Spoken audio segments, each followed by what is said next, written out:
O ministro Alexandre de Moraes, do Supremo Tribunal Federal, classificou como ilegal e lamentável a aplicação pelos Estados Unidos da Lei Magnitsky contra a sua esposa, a advogada Viviane Barci de Moraes. A Lei Magnitsky ela é uma norma utilizada pelos Estados Unidos para punir estrangeiros. Em nota divulgada pelo STF, Moraes afirmou que a medida contrasta com a história dos Estados Unidos de respeito à lei e aos direitos fundamentais e violenta o direito internacional, a soberania do Brasil e a independência do judiciário. O comunicado ainda diz que os juízes brasileiros não aceitaram coações ou obstruções no exercício de sua missão constitucional, conferida soberanamente pelo povo brasileiro. O magistrado declara ainda que as instituições brasileiras são fortes e sólidas e não há possibilidade constitucional de impunidade, omissão ou covarde apaziguamento. O ministro concluiu dizendo que continuará a cumprir sua missão constitucional de julgar com independência e imparcialidade.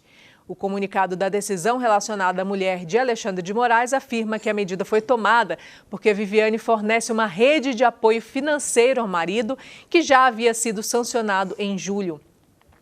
O governo dos Estados Unidos chamou Moraes de ator estrangeiro maligno e fez referência ao famoso casal de criminosos Bonnie e Clyde ao justificar a aplicação de sanções à esposa do ministro.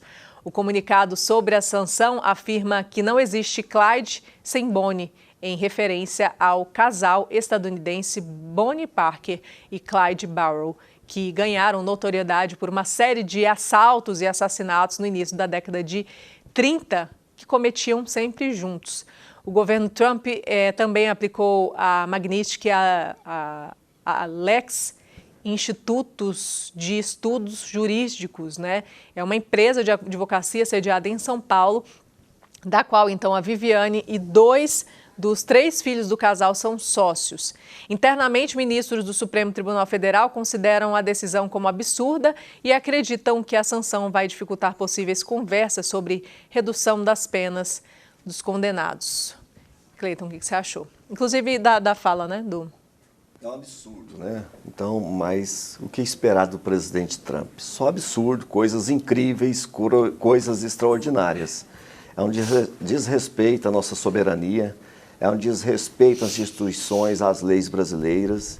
E quem diria, chegar no século XXI, chegar em 2025, já na primavera, e os Estados Unidos passando por essa vexame internacional de ter um presidente desrespeitando as leis do próprio país, mudando todo o cenário mundial para pior, né, envergonhando o seu país, porque as medidas que o Trump tem tomado em relação ao mundo são vergonhosas, são vexatórias, porque os Estados Unidos, desde menino você começa a estudar, você estuda a história mundial, você vê os Estados Unidos como um exemplo de civilização, exemplo de tecnologia, de ciência, de desenvolvimento, de poderio militar, de poderio econômico.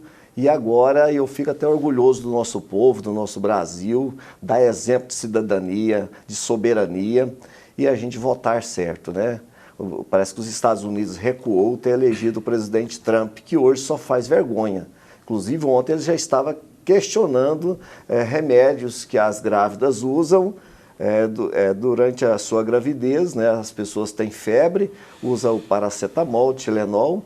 E aí você tem a ciência que estuda tudo isso e de repente o Trump, numa guinada, começa a questionar esses remédios, atribui certos remédios ao autismo, ele voltou a atacar novamente a vacina. Isso é um vexame, isso é uma vergonha que nós não temos passado nesses últimos 3 anos. Isso ficou para os Estados Unidos, que foi símbolo da civilização, símbolo das regras, símbolo da maior constituição de um grande Estado. Então é uma vergonha, é uma pena para os americanos, viu? Nossa sociedade tem feito muito bem. E aí, José? Lembrar, inclusive, uma fala do Alexandre de Moraes, que quando foi sancionado pela primeira vez, ele falou que isso não afetaria ele, porque ele não tinha dinheiro fora do país, né? Começou toda essa questão das sanções com algumas brincadeiras, né, de ministros do próprio STF com relação a se seria ou não, né, de alguma maneira, colocadas sanções aqui no Brasil, né? E depois que as sanções começaram a ser aplicadas, aí mudou um pouco a história, né? Primeiro vieram aí o corte dos vistos e agora a questão das sanções. Primeiro ao Alexandre de Moraes, né, o ministro Alexandre de Moraes, e agora a Viviane Barsi, que é a esposa dele, e também a Alex, né, Advogados, que é o escritório, inclusive tem muitos negócios lá nos Estados Unidos.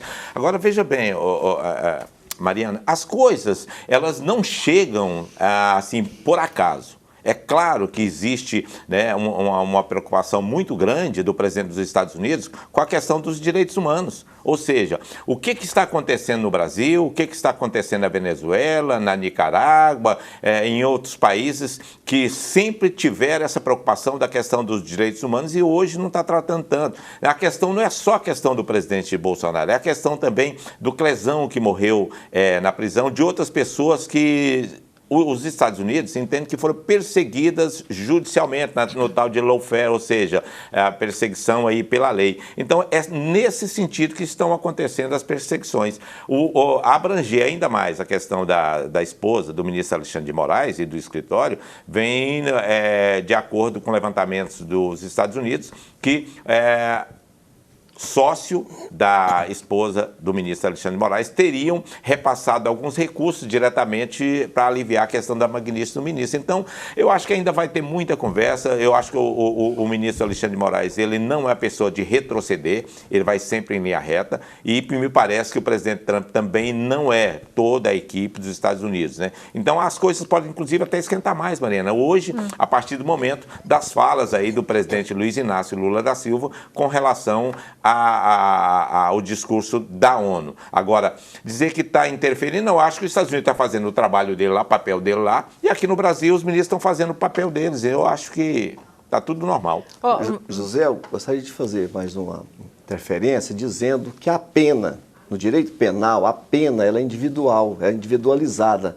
Ela não pode ser compartilhada ou dividida. Então, se o indivíduo ele sofreu uma pena, é ele que cumpre a sua pena. Agora, o que está acontecendo aí? Um abuso, um absurdo, é querer estender a pena também à esposa de Alexandre de Moraes. Mesmo a mãe, muito apaixonada pelo seu filho, se o seu filho deve cometer um crime e se ele vai sofrer uma sanção, uma pena, é ele que tem que pagar a sua pena, se for uma reclusão, se for alguma restrição. Não pode ser a mãe cumprir no lugar dele. Da mesma forma, o que ocorre? Se o Alexandre de Moraes está sendo punido por essa lei, né, que ele deveria punir quem comete crime de terrorismo, quem comete crime contra os direitos humanos, que não é o caso do Alexandre de Moraes, mas mesmo que fosse, a pena deveria ser individualizada e não estendida à sua esposa. Aí já virou interferência em outra soberania, interferência em outros agentes políticos. Okay. Tá, não, mas a lei magnífica ela veio justamente para isso, ela é diferenciada. Ela não é apenas uma lei criminal. Tanto é que, quando ela foi criada, a primeira vez que ela foi aplicada nos Estados Unidos foi pelo ex-presidente Barack Obama. Veja bem, o Magnitsky, né, era um contador russo e esse contador foi perseguido porque denunciou desvio de recursos lá na Rússia. Ele foi torturado e tudo mais e morto. A lei vem em cima disso. E, a partir daí, o juiz que o condenou, que deixava ele na prisão, e todas as pessoas que ajudaram esse juiz começaram a receber essa lei. A lei, ela é abrangente a parentes e quem colabora com a mesma ação de quem está sendo punido. Essa lei é específica para isso. Só antes da gente mudar de assunto, você estava me falando que o Cleiton, eu acabei me lembrando porque acaba que de um lado acontece dessa forma que você falou, mas de outro também acontece. Porque, por exemplo, a esposa do Eduardo Bolsonaro também teve a conta bloqueada por conta do Eduardo Bolsonaro. Então, acaba que está sendo um tiro, um chumbo trocado, né, nessa discussão aí. A Procuradoria-Geral da República apresentou ao Supremo Tribunal Federal uma denúncia contra Eduardo Bolsonaro, né, e Paulo Figueiredo por coação em processo judicial. O caso é sobre a atuação de Eduardo para atrapalhar o processo sobre golpe de Estado em que o pai dele, o ex-presidente Jair Bolsonaro, foi condenado pelo STF. Para a PGR, Eduardo buscou, junto ao governo Donald Trump dos Estados Unidos, levantar sanções e tarifas ao Brasil e a autoridades também do Judiciário como represália a esse julgamento. O deputado Eduardo Bolsonaro e o produtor de conteúdo Paulo Figueiredo, aliado da família Bolsonaro, afirmaram que a denúncia da PGR é fajuta e evidencia a perseguição política que alegam sofrer. O comunicado emitido pelos dois diz que a denúncia é uma perda de tempo, que eles não se intimidarão e defendem mais uma vez a anistia ampla, geral e restrita. O procurador-geral observou que novas descobertas e a escalada dos crimes podem levar mais pessoas a serem denunciadas pelo crime de coação. Caberá ao STF decidir se aceita ou não a denúncia contra Eduardo e Paulo Figueiredo.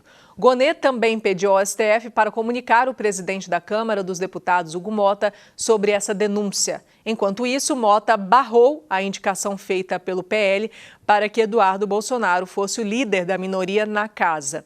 Com isso, o filho do ex-presidente, Jair Bolsonaro, seguirá tendo faltas computadas e deve perder o mandato. Mota se baseou em um parecer que aponta diversas irregularidades na pretensão do PL de blindar Eduardo.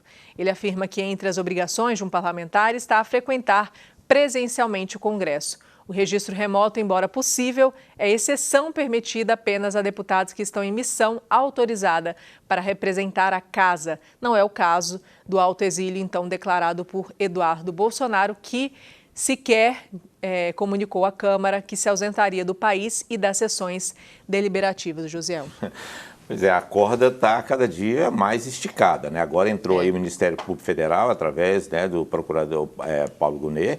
Eu vejo que, eu não sei onde que a gente vai chegar a uma solução que possa realmente pacificar o Brasil. Porque a cada momento, Mariana, acaba acontecendo atos e ações que não convergem para a questão da pacificação. Muito difícil, né? E tanto é que depois dessas denúncias aí, quem vai ser o relator? Com certeza o ministro Alexandre de Moraes. E como eu já disse, ele é linha reta, não retrocede, e a gente não sabe o que pode acontecer lá na frente. Mas um fato é claro, depois dessas denúncias e da posição, inclusive da Câmara dos Deputados, de não aceitar que ele seja o líder das minorias, o que vai acontecer? Com certeza vai perder o mandato, vai continuar fazendo o trabalho dele lá nos Estados Unidos, da maneira que ele acha que deve ser feita, né? E entra agora o Paulo Figueiredo também, jornalista, que faz as divulgações, e perdeu o mandato. Ou seja, vai ter que fazer um trabalho diferente lá nos Estados Unidos, mudar, inclusive, dessa questão